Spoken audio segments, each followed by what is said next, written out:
ये चौंकाने वाली घटना आपको जमी हिला देने वाले रहस्य से अंत तक अपनी कुर्सी पर अटकाए रखेगी। कई मामलों पर शोध करते रहने के कारण केवल कुछ ही मामलों ने मुझे प्रभावित किया, लेकिन ये घटना रोमांचकारी रहस्यों की अजीब परतों के साथ अनोखी थी। यकीन मानिए, आप जो सुनेंगे वो आपको अबाक कर देगा और इसके रूह कपा देने वाले पल किसी के भी रोंगटे खड़े कर देने के लिए काफी हैं। हेलो दोस्तों, मेरा नाम अमन है। मैं आप सभी के मनपसंद यूट्यूब चैनल कहानी रंगमंच में आपका स्वागत करती हूँ। उम्मीद करती हूँ कि आप सभी अच्छे और स्वस्थ होंगे। इसी तरह की वीडियो देखने के लिए आप मेरे चैनल को सब्सक्राइब कीजिए और हाँ, बेल आइकन को दबाना मत भूलना ताकि आपको आने वाले वीडियो के नोटिफिकेशंस मिलते रहें। तो चलिए शुरू करते हैं आज का भयानक किस्सा। दोस्तों, आज का जो किस्सा है ये हैदराबाद का किस्सा है। वहाँ पर एक फैमिली रहती है जिसमें हस्बैंड वाइफ और उनका एक बेटा है जिसका नाम सूर्या है।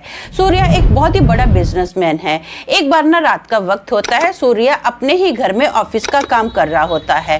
काफी रात बीत जाती है, वो काफी थक जाता है। अब वो सोचता है कि मैं ऐसा करता हूँ, सो जाता हूँ, थोड़ा आराम करता हूँ। लगभग 2 बजे के आसपास का टाइम होता है। सूर्या की आंख लग जाती है तो अचानक से ना उसकी आंख खुलती है क्योंकि उसके मोबाइल पर एक मैसेज आया था जिसकी वजह से उसकी आंख खुल गई। जैसे उसने देखा ना कि अभी रात के 2 बजे हैं और मेरे मोबाइल पर धार देने किसी का मैसेज बजा, ऐसे कैसे हो सकता है, इतनी रात को किसी ने मैसेज किया।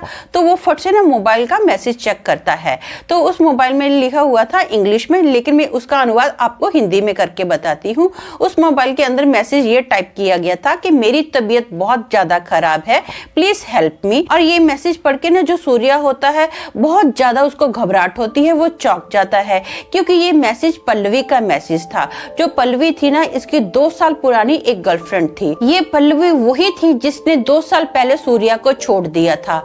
इसको ना सारी यादें आती हैं कि कैसे ये लोग मिले, साथ में टाइम इन लोगों ने स्पेंड किया, कैसे हंसी मजाक करते थे, मिलके खाते पीते थे। धीरे धीरे इन दोनों में झगड़े होने स्टार्ट हो गए। फाइनली इन दोनों का ब्रेकअप हो गया। ये सोचता है कि यार इतने सालों के बाद इसने अचानक से मुझे क्यों मैसेज कर दिया है। इसकी पूरी नींद उड़ जाती है, ये बहुत टेंशन में आ जाता है।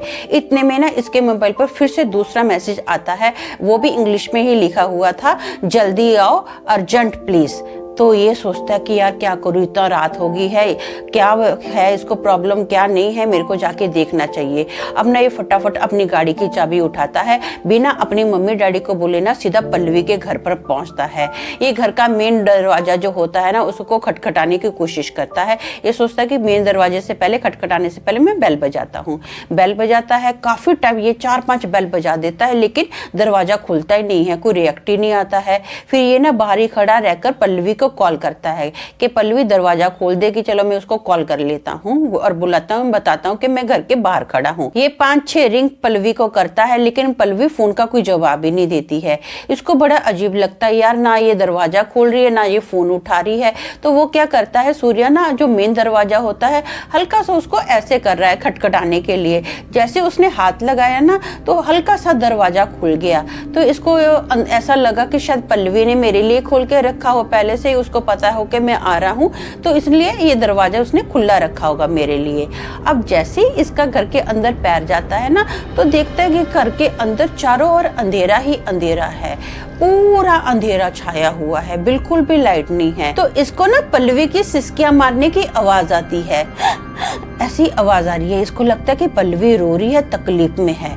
तो ये ना उस आवाज को फॉलो करता है जहाँ से ये आवाज आ रही है। जैसे जैसे ये उस आवाज की ओर बढ़ता जा रहा है ना, वो जो आवाज है वो और ज्यादा लाउड होती जा रही है। ये उस दरवाजे के पास जाता है जहाँ पर ये आवाज आ रही थी। जैसे ये दरवाजे के पास गया ना तो सिसकियों की आवाज बंद हो गई। तो ये बाहर से पूछता है, पल्लवी क्या तू अंदर है, क्या तू बेडरूम के अंदर है? लेकिन कोई जवाब ही नहीं आता है। ये फिर से बोलता है, पल्लवी तू ठीक तो है ना, तू बेडरूम के अंदर है ना? पल्लवी कोई रिप्लाई नहीं करती है। तो ये सोचता है कि शायद इसकी ज्यादा तबीयत खराब होगी इसलिए ये कोई रिप्लाई नहीं करती है।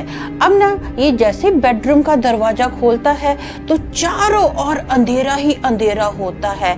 अब ये बेडरूम के अंदर जस्ट जाने ही वाला होता है तो इसको ना पीछे से धाड़ देने लात पड़ती है और ये सीधा ना जो सामने बेड पड़ा था ना उस पर धाड़ देने जाकर गिरता है। इसको कुछ समझ में नहीं आता ये क्या हो रहा है क्या नहीं हो रहा है। अब ये ना फटाफट पलटी मारता है। अब चारों ओर अंधेरा ही अंधेरा था, इसको कुछ दिखाई नहीं दे रहा था। तो ये ना अपनी आंखें मसलता है। आंखें मसल के ना इसको थोड़ी थोड़ी एक आकृति जैसी नजर आती है कि किसी आदमी की आकृति है। ये आकृति दरवाजे के पास खड़ी थी। ये फिर से अपनी आंखें अच्छे से मसलता है। जब इसको आउट फोकस से थोड़ा फोकस में दिखने लगा ना, तो ये उस व्यक्ति को देखकर एकदम चौंक गया, हैरान हो गया, क्योंकि वो जो व्यक्ति है ना उसका चेहरा सेम सूर्य के जैसा था। ये देखता कि ऐसे कैसे हो सकता है, मैं अपने आप को मेरी आंखों के सामने कैसे देख सकता हूँ, ये तो सेम टू सेम मेरे जैसा दिख रहा है, मेरी हाइट मेरा फेस एग्जैक्ट मेरे जैसा दिख रहा है। ये ना देखकर एकदम चौंक जाता है। अब सूर्य की नजर पल्लवी पे जाती है जो कि इसी कमरे के कोने में खड़ी है। पल्लवी जो है ना, जो सेम टू सेम सूर्य जैसा आदमी दिख रहा है, उसके थोड़ी ही दूरी पर खड़ी है। अब पल्लवी जो दरवाजे के पास आदमी खड़ा है ना, उसको मेरी तरफ इशारा करके बोल रही है कि यही वो आदमी है जो मुझे मार डालना चाहता है। ये सुनकर ये हैरान हो गया। तभी उसकी नजर ना कमरे के उस कोने में जाती है जहाँ पर मिरर लगा हुआ था। इस साइड मिरर है और इस साइड वो आदमी खड़ा है। ये मिरर में अपने आप को देखता है और देखकर एकदम चौंक जाता है। अब सूर्य इसलिए चौंका क्योंकि जो सूर्य का चेहरा है ना, वो सूर्य का चेहरा नहीं है, किसी और ही आदमी का चेहरा है। ये देखकर हैरान हो जाता है क्योंकि यार मेरे चेहरे को क्या हो गया है, ये मैं हूँ, ये मेरे चेहरे को क्या हो गया, मेरा चेहरा किसी और का शक्ल कैसे ले सकता है। ये बहुत ज्यादा घबरा जाता है। तभी पल्लवी उस आदमी को बोलती है कि ये मुझे मार डालना चाहता था, इसको इसी वक्त खत्म कर दो। तभी वो जो आदमी था ना, उसके हाथ में चाकू था। वो फटाफट अपने हाथ में चाकू लेता है और सूर्य की ओर बढ़ता है इसको मारने के लिए। अब सूर्य को ये रियलाइज हुआ कि पल्लवी उस आदमी को समझ रही कि वो आदमी सूर्य है। अब जैसे वो आदमी सूर्य की तरफ बढ़ा ना, उसने फट से टर्न किया और वो पल्लवी की तरफ भागा।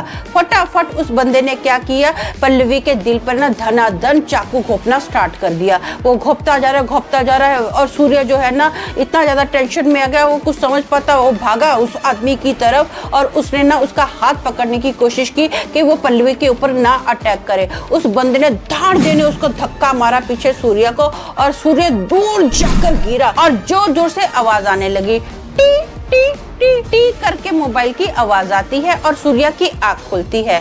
वो पाता है कि वो तो अपने ही घर में है, अपने ही रूम के अंदर है और ऐसा कुछ हुआ ही नहीं है, सब कुछ रूम का जो माहौल है नॉर्मल है।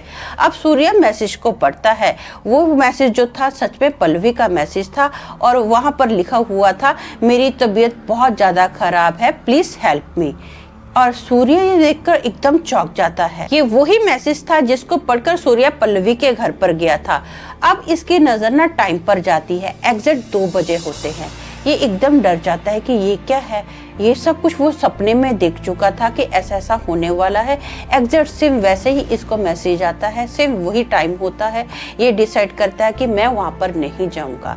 ये फाइनली उसके घर पर नहीं जाता है। तो इस तरह से सूर्य ने अपने आप को बहुत बड़ी मुसीबत से बचा लिया था। तो दोस्तों मेरा मानना ये है कि असल जिंदगी से जुड़े इस तरह के सपने पूरी दुनिया में होते रहते हैं। कुछ बार मैंने इसे अनुभव किया है और शायद आप में से भी कुछ लोगों ने इसको अनुभव किया होगा। यदि आप में से किसी के पास ऐसा अनुभव है तो मुझे कमेंट करके बताएं। तो आज के लिए बस इतना ही। कल फिर मिलेंगे और एक भयानक किस्से के साथ। तब तक के लिए शालोम, शांति और सलाम।